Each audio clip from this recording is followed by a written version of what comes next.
Shade on Argand diagram this set of points. Let's first of all deal with the left-hand part.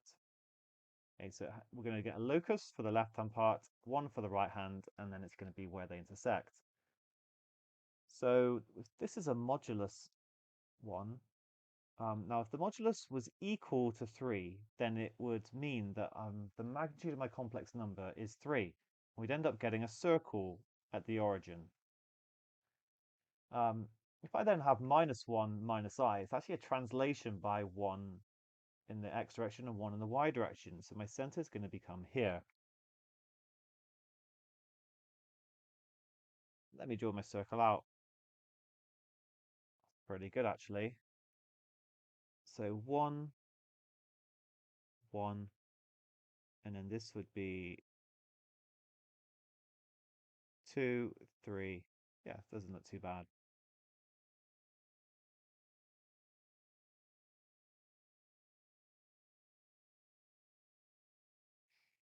Okay, it's just a sketch, remember, so I'm all right with that. The only other thing to say is that like I'm actually dealing with less than or equal to 3, so at the moment it's everything inside this circle. But I'm not going to shade it yet because I need the other locus to be satisfied as well, which is this one here. So if we're dealing with, say, arg z equals pi over 4, then I would be saying, right, I'm interested in all complex numbers which have an argument of pi over 4, and that's 45 degrees. So it's this straight line here, which wouldn't include the origin. So if I then put -2 here, it's actually going to be a translation by 2. So it's going to start here. And then for the pi over 4, it's going to be going in this direction like that, because it would carry on down and go through -2 there. Then I've also got 3 pi over 4, which is 135 degrees. In fact, that is then going to go through here.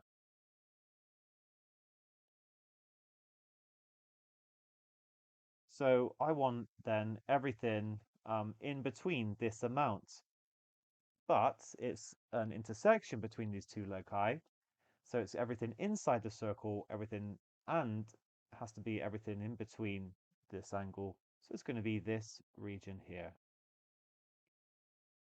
We're then told that the complex number w satisfies this, which actually is, very much related to the locus I just drew. So it's going to be somewhere on the circle, and the argument is equal to pi over 4. So it's going to be on that line there. So it's this point here that I'm essentially trying to find, but I'm trying to find the modulus squared of it.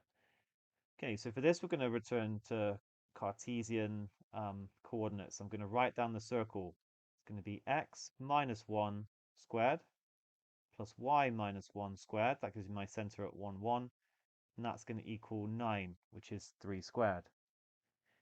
And then I don't have to do anything too complicated with the argument for this one because it's a nice argument. It's just going to be, the gradient's just going to be 1.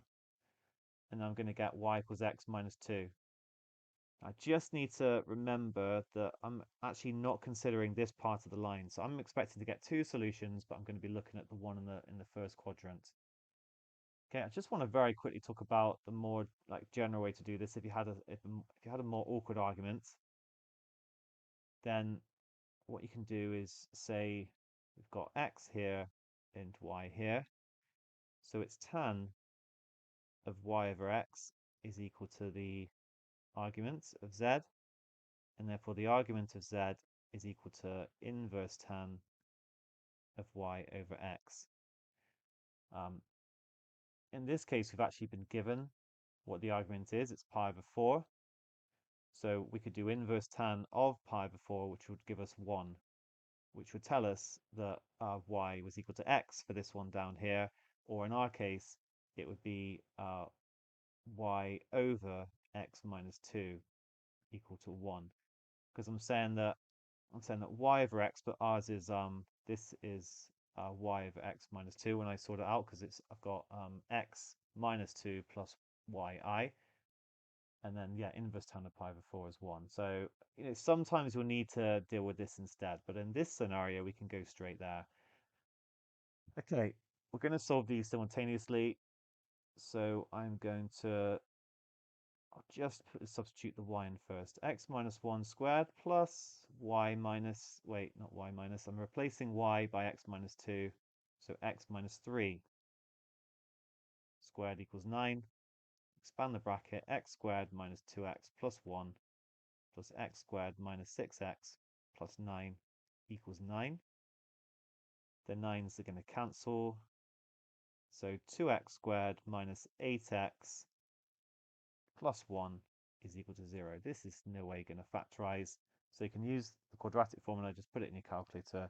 It gives x equals 4 plus root 14 over 2, or 4 minus root 14 over 2. Now when you do 4 minus root 14 over 2, I think it ends up, wait, it's not actually going to be negative, I've realized, which just means my sketch is probably not accurate enough, but that's okay. But it's going to be the greater of the two. I mean, that's the main thing.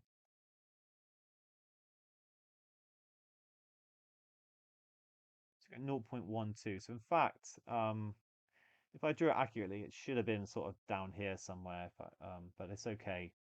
I just made it look like it's going to be negative. That's what I'm trying to point out. There's nothing really wrong with my sketch though. So I'm going to reject this one, take the larger value.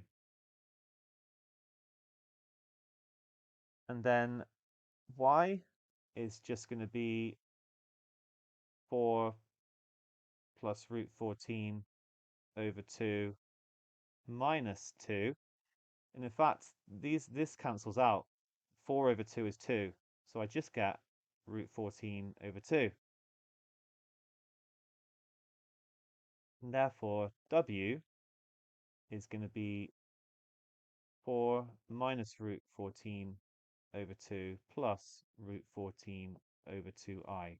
I decided to write that one down. Actually, I don't need to. Remember, we're trying to just find the magnitude squared. So really, I just need to use Pythagoras.